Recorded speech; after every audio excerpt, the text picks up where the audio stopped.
రవితేజ గారి రెమ్యునరేషన్ కూడా ఇంకా తీసుకోలేదట. వరుస వైఫల్యాలు చాలా చూశాడే.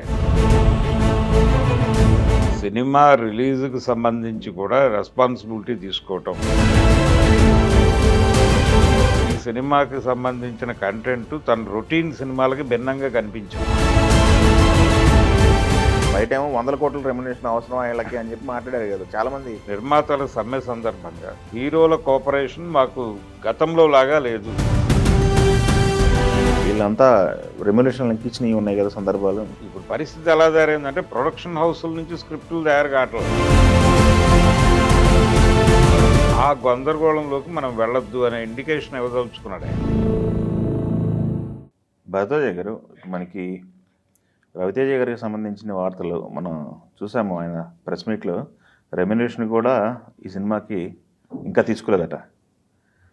అది కాకుండా మాస్ మహారాజ్ ట్యాగ్ అవసరం లేదు ఈ సినిమాకి అన్నారట.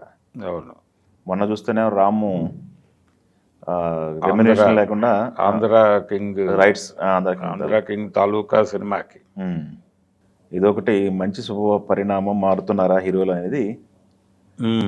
అంటే రెమ్యూనరేషన్లకు సంబంధించి మాత్రమే కాదు, సినిమా రిలీజ్కి సంబంధించి కూడా రెస్పాన్సిబిలిటీ తీసుకోవటం ప్రమోషన్ అనేది కూడా చూసాం మనం.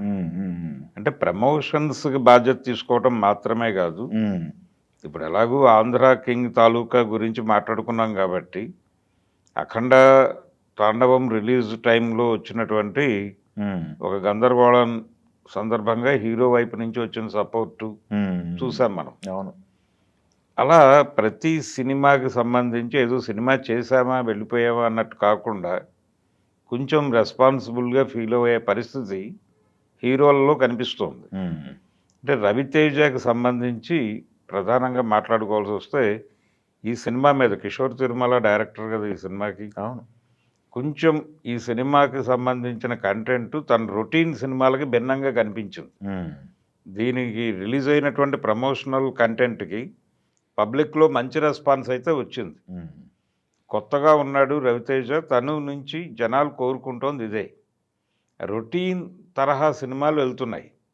రెండోది ఈ మాస్ మహారాజా అని పెట్టడం వలన దాన్ని జస్టిఫై చేయటం కోసం కథల్లో మార్పులు జరుగుతున్నాయి. ఆ గందరగోళంలోకి మనం వెళ్ళొద్దు అనే ఇండికేషన్ ఇవ్వదలుచుకున్నాడు ఆయన. ఓకే, ఇచ్చి కథని కథగానే చూద్దాం, హీరో ఇమేజ్ కోసం కథల్ని కంట్రోల్ చేయటం మొదలుపెట్టే ప్రయత్నం చేస్తే అది జనాలకు నచ్చట్లేదు అనేది ఆయనకు రిజిస్టర్ అయింది. ఏది వరుస వైఫల్యాలు చాలా చూశాడు ఆయన. రామారావు ఆన్ డ్యూటీ చూశాడు, అవును, టైగర్ నాగేశ్వరరావుని చూశాడు, మిస్టర్ బచ్చన్ని చూశాడు. ఈ చాలా ప్రయాణంలో క్రాక్ తర్వాత ఏమిటి పరిస్థితి, ధమాకా లాంటి హిట్ తర్వాత, అంటే ఒకే డోసేజ్లో మాస్ మహారాజా అనగానే ఇవన్నీ ఉండాలి అని చెప్పి ముందే కథ కంటే ముందే సన్నివేశాలు తయారవుతున్నాయి. ఇది ప్రమాదం.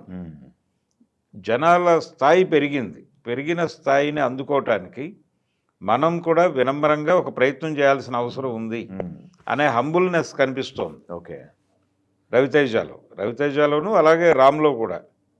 రామ్ దాన్ని కాన్షియస్గానే కంటెంట్ దగ్గర నుంచి, అంటే జనరల్గా ఒక స్థాయి హీరోని అనుకున్న హీరో ఇంకొక హీరోకి అభిమానిగా తెర మీద కనిపించటం ఏ మేరకు డైజెస్ట్ చేసుకుంటాడు అనేది ఒక డౌట్ ఉండేది.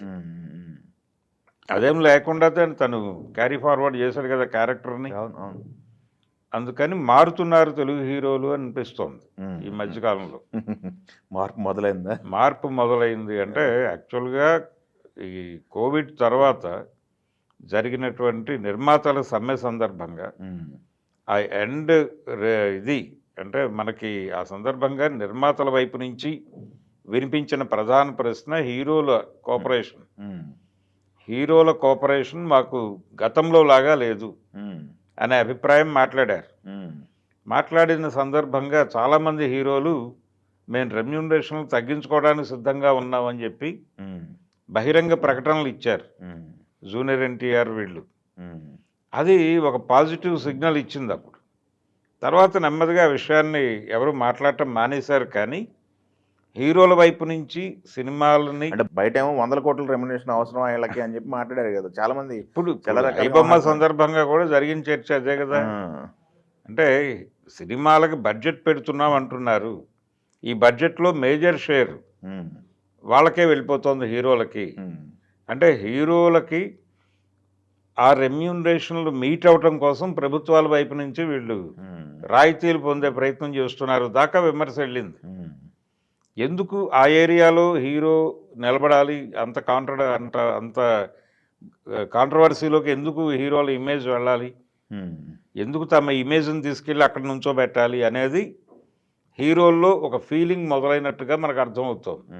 అంటే వాళ్ళు కూడా ప్రపంచాన్ని చూస్తున్నారు, ప్రపంచ పోకడ ఎలా ఉంది, మన పరిస్థితి ఏమిటి అనేది చెక్ చేసుకోవడానికి గ్రౌండ్ లెవెల్ అనేది అబ్జర్వేషన్ మొదలైందంటారు. తప్పదు. ఎందుకు తప్పదు అంటే పరాజయాలు కూడా నడుస్తున్నాయి. అంటే ఎంత పెద్ద హీరో అయినా కానీ ఒక గ్రౌండ్ రియాలిటీని అర్థం చేసుకోకపోతే అదే పరాజయాలు తప్పవు అనేది రవితేజ ఇన్సిడెంట్లో మనకు అర్థమవుతూనే ఉంది. ఇది చాలామందికి వస్తుంది, ఒక జంక్షన్లోకి వస్తారు ఒక టైంకి. చిరంజీవి గారు హిట్లర్కి ముందు అనుభవించిన ఫేజ్ ఒకటి ఉంది. హిట్లర్ చేయటం ద్వారా తను మళ్ళీ తన అభిమానులకి కనెక్ట్ కాగలిగాడు ఆయన.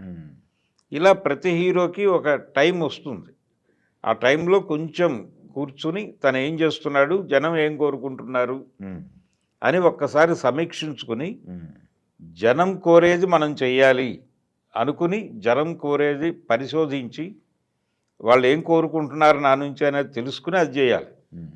దానికోసం ఈ రాంగ్ ఇవైతే ఉన్నాయో, అంటే రాంగ్ అంటే నా ఉద్దేశంలో ఈ వీళ్ళకి కొన్ని విలువలు ఆపాదించి ఇమేజ్ ఆపాదించి దాని నుంచి డిజైన్ చేయటం, ఆ ధోరణి ఇబ్బంది పెడుతోంది. అందుకని ఆ మాస్ మహారాజా అనేటువంటి ఒక ఫ్రేమ్లో నుంచి తనని బయటకు తెచ్చేసుకుని, గతంలో రవితేజ కథలో భాగంగా ఉండేవాడు, ఆ కథలో భాగంగా రవితేజ, ప్రాజెక్టులో భాగంగా రవితేజ ఉన్నప్పుడు వచ్చినటువంటి విజయాలు మళ్ళీ కొట్టాలనుకుంటున్నాడు అతను. అందుకని ఈ మార్పుకి పచ్చజెండా ఊపి మనం పద్ధతిగా వెడదాం, అనవసరమైన గొడవ వద్దు అని ఆయన అనుకోవటం. అలాగే దీనికి రీసెంట్ టైమ్స్లో ఈ ఆంధ్ర కింగ్ తాలూకాకి సంబంధించిన తను రామ్ పోతినేని ఇచ్చినటువంటి ప్రకటనలు ఇవన్నీ చూస్తే మనకి ముందుకెళ్తే ఇంకా ఉన్నాయి. సిద్ధి జోన్లగడ్డ కానీ వీళ్ళంతా రెమ్యులేషన్ ఎక్కించినవి ఉన్నాయి కదా సందర్భాలు. కొంతమంది అంటే తెలియక బయటకు వచ్చినాయి, కొన్ని బయటకు వచ్చినాయి, బయట రాకుండా ఎంతమంది సహకరిస్తున్నారు అనేది.